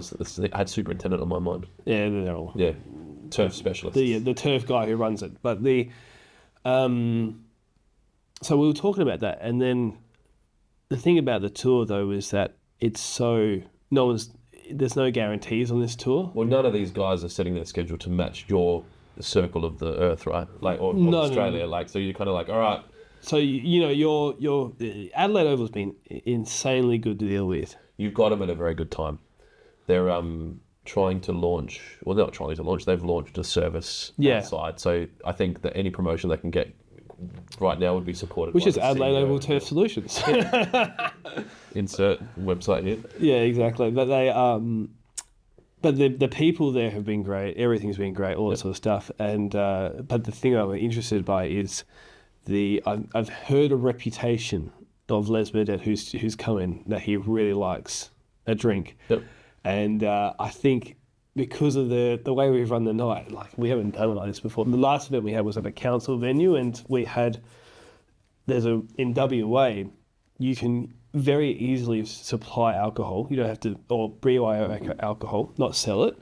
So in a venue where you've got less than 75 people, and we had 92 tickets booked. So we just told people, we didn't say anything about alcohol, right? And then what happens is less than 92 people come, so we could have had it. But anyway, I'm like, it's going to be really interesting what this live podcast is going to be like. The bar will be open. The bar will be open. Yeah. Because it's not a... Yeah, it's a licensed venue. It's a private venue and all that sort of stuff. Well, yeah, they've got all this stuff. Anyway, so it's going to be very interesting what this live event's going to be. Right. Les, I mean, even if he drinks, how long does the thing go for? Oh, mate, as long as we are still having fun. But I'm not worried about it in the sense of, like, I'm actually concerned. Yeah. But it will be interesting if... and I'm not talking about Les exclusively. But more the crowd. The audience are asking questions. Yeah. It could be you might get some the scandals. Greatest things to slice bread. Scandals. It could be just rowdy and obnoxious and horrible. I mean, we'll find out. I drink during podcasts sometimes. It's a different podcast. Kind of gets a bit loose. And the people in this industry love it. I've heard people who have you ever done anything with Ben and BJ before from Skull Sessions? Do you know about this?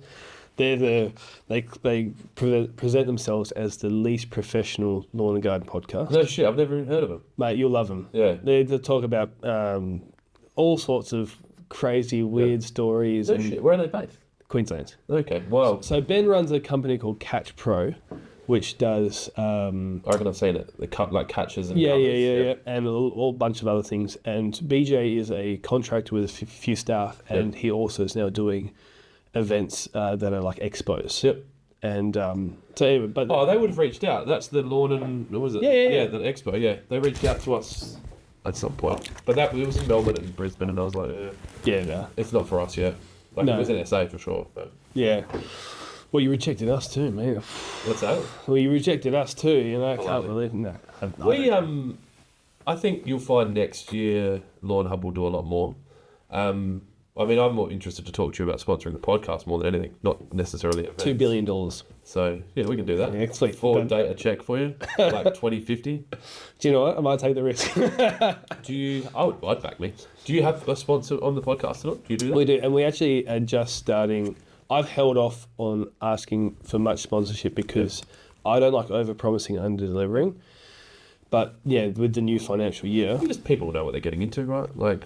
Well, we've done 100 episodes now. You do grassroots kind of stuff. You're paying for what it is. Like, you get some sponsors on now that, you know, and then it grows, and then you look after them later. And well, it's weird because like where the niche is fractured in a sense that there's, like I said, because with the Australian Lawn and Garden podcast, some gardeners hate lawn. You know, they're like all about natives. Yep. Some people are just, they have a little like that.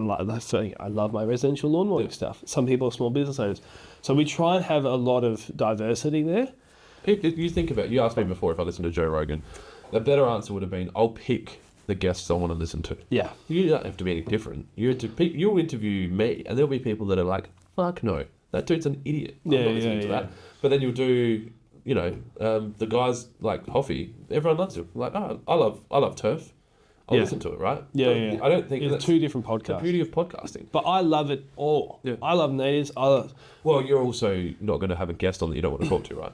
Yeah, exactly. But that's because it's your podcast. Yeah. Well, we had some brands on that I wish I had talked to them beforehand, because I was like, you are tough to... Yeah, this is easy. Yeah. Well, you're having a conversation. But what I was getting at is... what was I getting at? You Adelaide Oval, and then you said about you didn't want to overpromise and underdeliver. Oh yeah, we're talking about sponsoring the podcast, but we can talk about it later. But my big thing, negotiate a lot. Yeah. This water wasn't good enough, so I'm adding an extra. No, I didn't want to overpromise and underdeliver, but I think that also I didn't want to have brands that didn't align with who ended up listening to the podcast. But the people who have ended up listening to the podcast are pretty much like me, lawn mowing contractors, professionals. No, not too much, but I found that they really like my diverse stuff. So we have a few big names which people will find out soon who've already signed up for in the industry. Which is sponsorship for the new financial year. Yeah, until the end of the year, and then we'll reassess. And so you're going to sign them for a 12-month. Is that? Oh, it's just we've got a rate. We set rates and stuff like that. We'll do it this until. But because of my health condition, we've been working to make this my income so that I don't have to rely on physical work. Yep. But it's also like very low, like you and I are very similar in the way we think about things, because if, like just what I talk about with employees, if you've got a different vision, they've got to go, you know. It's the same thing with sponsorship and podcasts and podcast listeners. You know, people will say, oh, I don't like... We had people when we first started. First episode was with Ben Sims, and it was an hour long, and people were like, "It's too long." And you're like, "What?" You know, you realize you don't have to listen to the whole thing. Okay, watch Home and Away. You know, but then we did one with a garden designer named Ashley James, which was 3 hours, and he came on after 4 months later for another 2.5 or whatever it was. That 3-hour podcast, because our retention's great. I don't know what you would. I don't look at it. I don't really know. It's funny. It's stuff I should look at. I've got a media team that, like, I guess probably should be reporting shit and watching that, but... Yeah. At a certain point you care too much. But I looked at that one because I was curious, and 33% of people who started that podcast on Spotify finished the 3-hour podcast. I didn't know. I think... Because I see when Joel Barnett posts like screenshots of where his podcast ranks, because like I have this running joke with him that I'm going to do more podcasts than him, and he just keeps moving further and further away from me. Like I started the Full Landscape, before all of you guys, like 7 years ago or something. You won't beat him because he loves. No. He loves doing it. I can't allocate the time to it. It's like golf, right? I'd love to get good at golf, but I just can't justify going out hitting fucking white dots into the sky for like an hour a night. It just doesn't make sense to me. But who knows? For me to catch Joel, I'll need to pump out a podcast a day, which I have the ability to do so because I don't have to work. He has to work. Yeah. As far as I know. So I just have to... No, that cocaine smuggling ring is not profitable yet. They start going on in Puerto Rico. Yeah. And I love Joel. Like, whenever I'm over there, like, I'll try to catch up with him, and he's just one of the, I guess, the good guys of the industry. One of the kind of guy who could get taken advantage of because he is so kind. Like, he doesn't... I think I might have talked to him about sponsoring his podcast. He doesn't want sponsors. He's like, no. I try to convince him. Yeah. Like, on his podcast. I'll give him money. I was like, mate, you need to... He's like, no, don't want it. But I was like, my argument for him is not that you are trying to make money off the podcast, but like, you know, like he still does it in his closet. Yeah. It's like, just to buy some gear, yeah. I'll give him some cameras. Yeah, anyways. We love you, Joel. What were you saying? Send that to him. I don't know. fuck Joel coming after him. Yeah. Well, he's coming to our live event. How are we going for time? Yeah, I'm alright. I just messaged my wife. She said that because Sundays I have football and basketball with my boys. So I just said, can you take the other two with you to drop him off? So she's fine. What is the time, by the way? It's 12:04. 12:04. So what I did want to say then is, when I talked about it right at the beginning, I want to talk to you about expansion. Yep. Because my gut feeling, and obviously it's been confirmed, is that you're 100 million or you're 250 million now. You couldn't do that just in Adelaide. No. So, are you just in South Australia right now? Bricks and mortar, yes. So we ship obviously Of course, across the country. Are you thinking about doing WaterPro other places? Are you thinking about having Lawn Hub actual brick and mortar shops? And what's the rough idea? Like, tell us the story of that. So at the moment we've got WaterPro Kent Town, which is where we're at. We've got WaterPro Dry Creek, which is 20 minutes north-ish. That's a great suburb for a Dry music Creek. shop. I had so much fun with that. Like when we launched it, I was like, Dry Creek's getting renamed. I think we did April Fool's Day to Wet Creek now. WaterPro's moved in. Like, they won't be dry anymore. But yeah. But I mean, also Kent Town. Yeah. I mean, you got one letter off. Yeah. Which is how my name regularly gets spelt when I have restaurant bookings and they just quickly write Clint in capital letters. But, anyway, so expansion. So we've got WaterPro Kent Town, WaterPro Dry Creek, and we've just sold Railways at Ranella. Railways was the time's ticking further down. Hopefully the money settles tomorrow and we're all good. There's no reason it shouldn't, but my dad taught me a long time ago that a sale is not a sale until it's paid for, so I'm just waiting for that to happen. The plan is to grow. Well, the plan was to grow $100 million WaterPro national business to be a part of a duopoly competing with Reese Irrigation. Yep. And keep the bastards honest, to use some kind of old political terms. Yep. And so we will continue to do that, and we'll continue to open more stores, and like even down south, like part of the sale process for Railways, I've made it very clear to the owner of Railways that I still plan to open an irrigation business in the south. So I guess there was no non-compete getting put into the contract, and he was fine with that. He sees the value in Railways as the landscape supplies business as part of his we'll own 3 landscape supplies yards kind of in a 30-minute belt and take care of the south. And he's got a lot more infrastructure to handle that than I do. I don't have the truck and trailers that he's got. So the plan would be to open another store down south. I would say that probably almost locks down South Australia for us, unless we go to Mount Barker. I joke around with the owner of Irrigation Pumps and More at Mount Barker every 6 months that I'm going to buy his shop and he can retire. He's younger than me, so I don't think he's got any plans to retire. But and then we were looking to go to Victoria, and then decided that Matt and I both don't like going to Victoria at all. Like, as in, we don't enjoy our time there. The weather's always shit, and it just hook turns. Yeah. What the hell's that thing? And so we were in America last year, and we're like, why don't we just go to Brisbane? Like, we love the weather. Like, I'd love it up there. Yeah. And he's like, yeah, fuck it, we'll do that. So then we've started talking to people about going to Brisbane, currently about buying shops.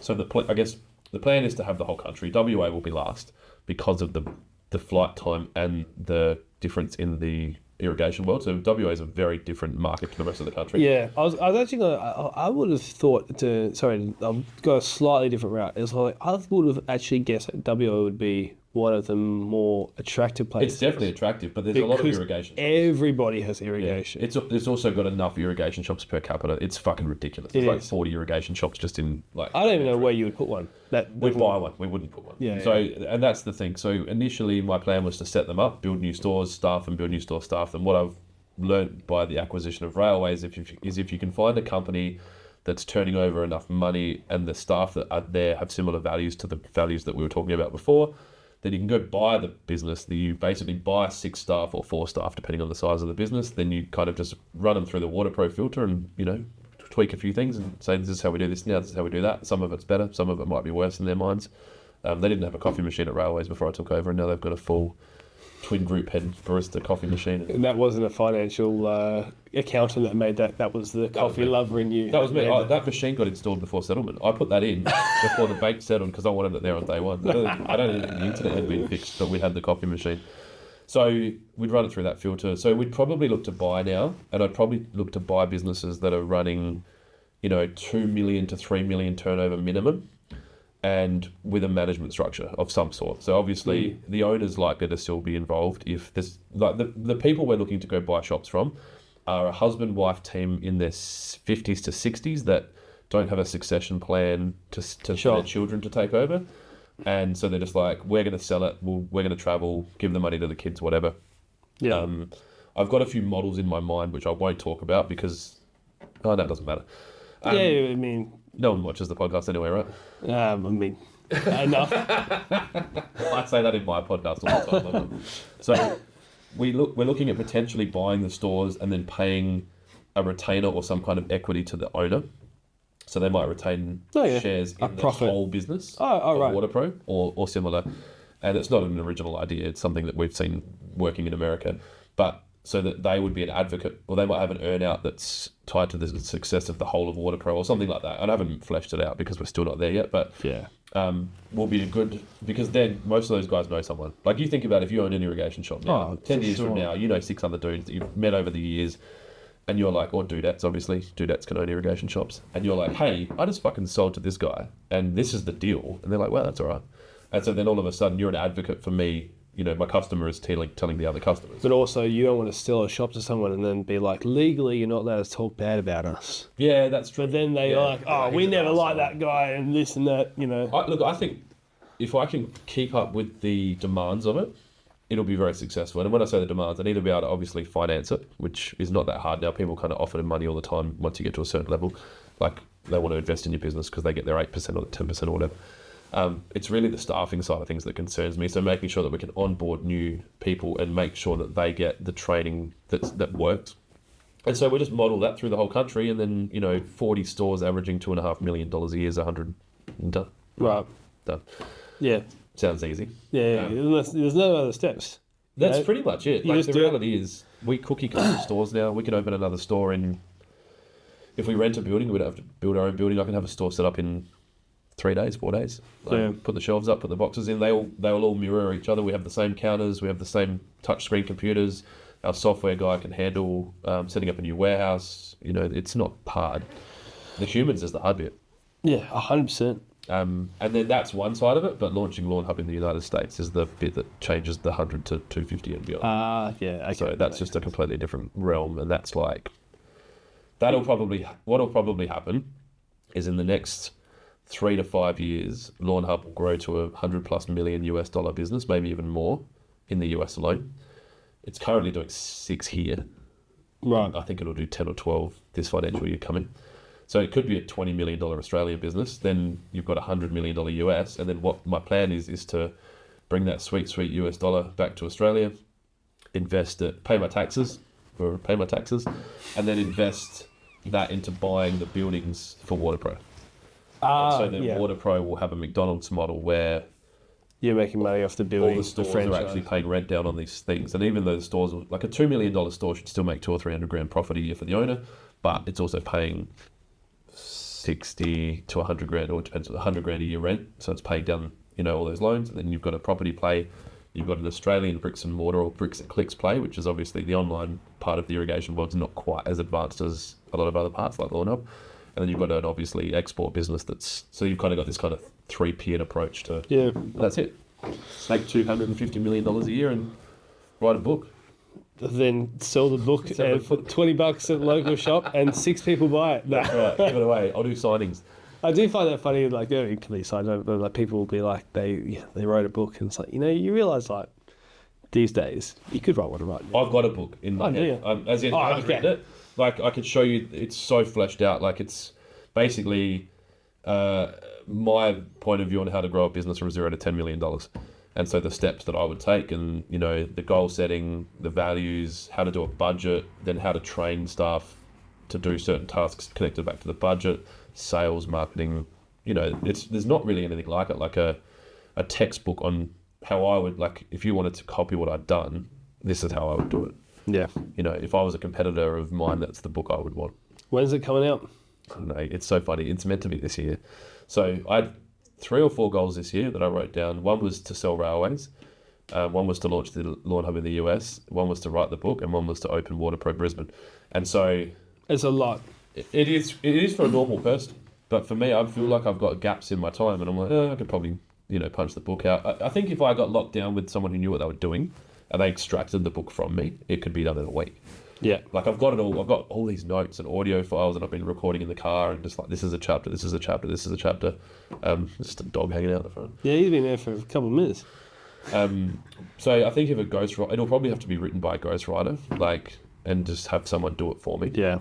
Maybe just put it into ChatGPT. Well, I did start doing that. So I actually was pulling my audio file. My what are they called? CSVs, or what's the text that comes from your YouTube clips, like the transcripts? Yeah, so the transcripts. I was punching my transcripts into ChatGPT and saying, write me a chapter on a book in the book for whatever the no dicks allowed, or the make money right, or why a good accountant matters. And then I thought, well, I could take all of those together, and then you've kind of got. I mean, there's 420 in the car with Clint, and some of them are repeats of the others, but ultimately there's probably 300 rules for business, or whatever you want to call it. You could take them and you could easily flesh out a book, but I don't want to write a book just to write a book. Like, I want it to be valuable. I want to be proud. I want to write a book for my own ego. Well, no, I do. It's honestly ego, and a lot of this is ego. I wouldn't be sitting here with you talking about it. Yeah, but it's also like... But that's tied to that, because I want someone to come up to me in the street and go, I read your book, man, and I was doing 150 grand a year, and I just needed a couple of the tips in there that you convinced me to quit my thing and like hire this person, or I didn't even think about using a credit card for that, or these real world tips, or like a spreadsheet that you built, a budget spreadsheet that you built helped me actually understand that I needed a budget and that I was spending like too much money, because even shit like loan repayments don't sit on a profit and loss, right? So they sit outside the profit and loss. I think that's stupid. Like, so I've got this different budget that's like a cash flow driven profit and loss, because if you go borrow all this money and your loan, like you might be making 10% now, you were talking like 1 to 3 before, but if you're making 10% net profit from your business and you're doing $1 million a year, so you're making 100 grand profit, if your loan repayments are 120, you are a profitable business, but you don't have any money. So I just don't, there's a lot of that people don't understand. And I think that the ultra elite, if we want to go rabbit holey, would like to keep the majority of the population unaware of how the banking system works and even interest. Like, I talk to my staff on occasion, it kind of, once you're underneath the hectagon roof, if you need help with helping find a broker or finance, or you want access to my finance team or whatever, we help the guys out. And one of the guys at Dry Creek the other day was trying to buy a car, and I'm like, what's your interest rate? He's like, I don't want to tell you. And I'm like, come on, man, like, let me help you. Like, you shouldn't be paying 10 plus or 13 or whatever. And he's like, I can't not, I'm a delinquent. It's like, I'm not going to get a better interest rate. But a lot of people don't understand that when you buy a car for 10 grand that you pay back 18 or whatever, depending on, But the other thing is, well, that small businesses, I'm actually, next week we've got a broker coming on the podcast. Oh, that's cool. As in business and home loan. Yeah. And I want to talk about this because one of the things about finance is that you talked earlier about how you bought the trucks, and then inflation went up. Yep. It's like, if inflation, let's say it averages 3% a year, and your interest rate is, I don't know, 8%. No, I was going to say, if inflation is 3, your interest is going to be at least 7, isn't it? So we just landed, the last loans we've done are 7.2s. So let's say it's 8%, so you got your 5%. Yep. The 5% is really, if the difference is it's going to take you a few years to save up for it, or you can just get it today, it's only a 5% more cost, because it's going to be 3% more expensive, the car or whatever. Tax deductible. Exactly. But then the end of it is, can you get, let's say it costs you $2,000 a year in a loan for a car, so at the end of it you're paying $10,000. Yep. Can you do $2,000 a year more work in the same amount of time? Yep. Then you should get it. And that's a trap that I think a lot of business owners here, I've seen that have been buying excavators, and like the COVID money was just ridiculous. And inflation is driven from a lot of the inflation that we've seen here. 100%. The amount of money that got put into the system. All these business owners didn't have to pay as you go for whatever it was, 2 quarters, and then I genuinely, I haven't done the exact numbers, but loosely had $500,000 of uplift from the government from COVID into our companies, right? So each of the businesses we owned had a cap of $100,000 of pay-as-you-go relief available to us. We just happened to have 10 staff at one and 12 at the other or something. And so WaterPro, if it was uncapped, would have got 112, but it was capped at 100, and Railways got 92. We were just the perfect size businesses for that. And then you got, you know, the other relief package, I think, yeah, it was worth, I think it was close to 300. So we had 100, 100, and then 300. And it's like a lot of people went and spent that money on houses and cars and whatever else. Yeah. Everything goes up. So I don't think anyone's any better off. I think we're worse off. Because 100% worse off. I mean, if you own commercial property, you just made a fuckload of money. So on average, you might say everything's the same. But what's really happened is there's probably a 5 or 10% of the older people who had property, who had the ability to invest, who invested it, and the 30% at the bottom are really hurting. It's making the rich richer and the poor poorer. The poor poorer. And I guess my book's not some kind of like ideological. Anyway, Don't worry, mate. It's a Guardian podcast. No one knows the word either.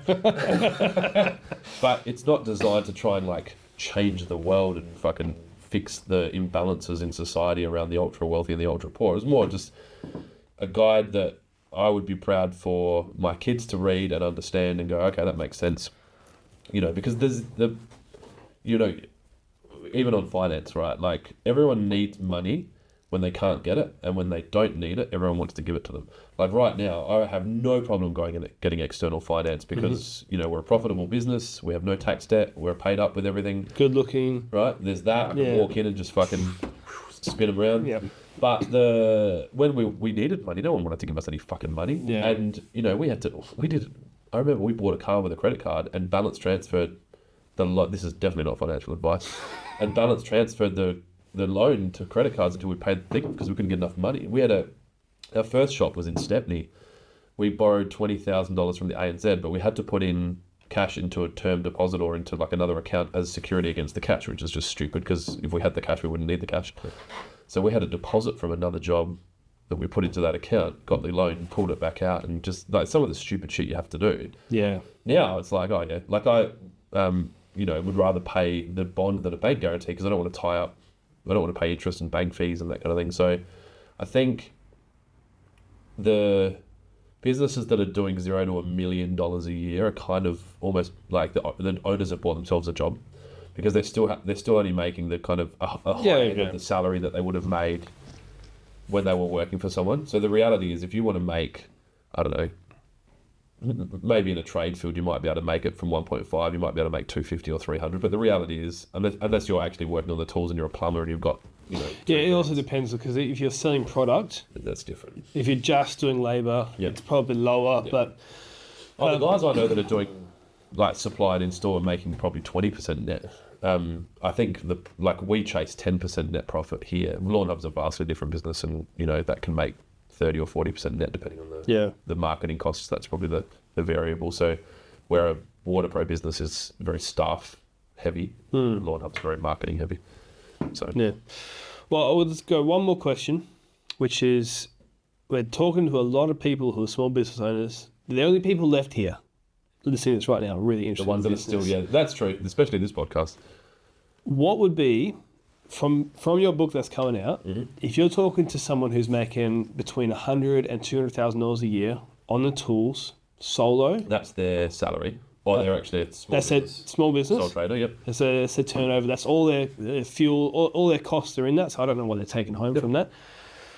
They want to go to the next level. Maybe they've got a casual who works summer, but they want to go to the next level. The first thing that comes to mind, bit of advice that you would give someone like that. So the book starts with what's the goal, right? And so this is the idea, is trying to work out what you actually want with your life. Because to answer that question, that individual, I need to understand what they want. So if they said, I want to earn as much money as I can, that's a different answer to, I don't want to work that much and I don't want to be on the tools anymore. So I'd ask them what the goal is, and then the book, it doesn't even exist. It's like I'm trying to sell a book that doesn't exist, but it works. In 6 years when this book is ready. We'll use this clip. Your choice. Our hair will be different colours. Yeah, well, I'm starting to get fancy white ones now. That's owning a landscape supplies business. But yeah, really understanding what the goal is. So if they said to me, I want to grow the biggest business I can, then I would encourage them to hire the role that covers the gaps that they're not good at. So if they've been horrible at invoicing and getting money in, then I'd invest that money in hiring an admin person rather than hiring another tradesperson to, then you just, because the trap might be to hire someone that's like you, because you know what that looks like. But the reality is you want to hire someone that does the shit better than you do and the shit you don't do well. So I would strongly advise, and this is one man's opinion only because I haven't had the best experience with it, but I wouldn't encourage you to go into a partnership to try and cover a gap that could be done by hiring someone. I think that can be a trap that people get into, where they go, oh, I'm not very good at admin, and then they get a partner in and they give away 50% equity in a, you know, growing company for what they could have hired. So for 60 grand a year or something. Yep. And so that's what I'll do. I'd hire, really, it all starts with the goal. Set the goal, you know, set some benchmarks on when we do this, we can do this, when we do this, we can do this. Get a budget together. So you've got your 200 grand a year. So like if we're going to hire a new admin person, we need to do 250. So you, like you said, you kind of have to make sure that if the car is 2 grand, you're getting 4 grand back or whatever it might be. And then you just keep reevaluating that. It's really quite simple. I know that's a really stupid sentence for me to sit here and say, like, you know, building a $20 million business wasn't that, it's not an intelligence thing. It's a hard thing, right? So when I say it's easy to do, sure, it's hard work. Like you have to do a lot of stupid hours and get kicked in the nuts fucking over and over again and have bad debts and sue people and fire staff and have staff steal from you and get caught smoking ice in the fucking carport, whatever it might be. That happens. But the actual basics of business are so simple, right? Like you charge for a service or a product, you keep a certain amount for the tax department, you keep a certain amount for yourself, you pay your staff a certain amount, you pay your suppliers, and then you just work out how to grow and replicate that using either the profit that your business has or external investment. That's it. Pretty simple. And then on that note, this could be going for a long time. But no, thanks for coming on. No worries, thank you, mate. Glad we can make it work on Sunday at lunchtime. Well, yes, I should be able to get home and make sure my wife can get my boy. Nah, she'll have to take him. My son's got basketball training at 1, but my wife can deal with that. So well, and you guys will listen. You can deal with whatever you're dealing with, and I will see you in the next podcast.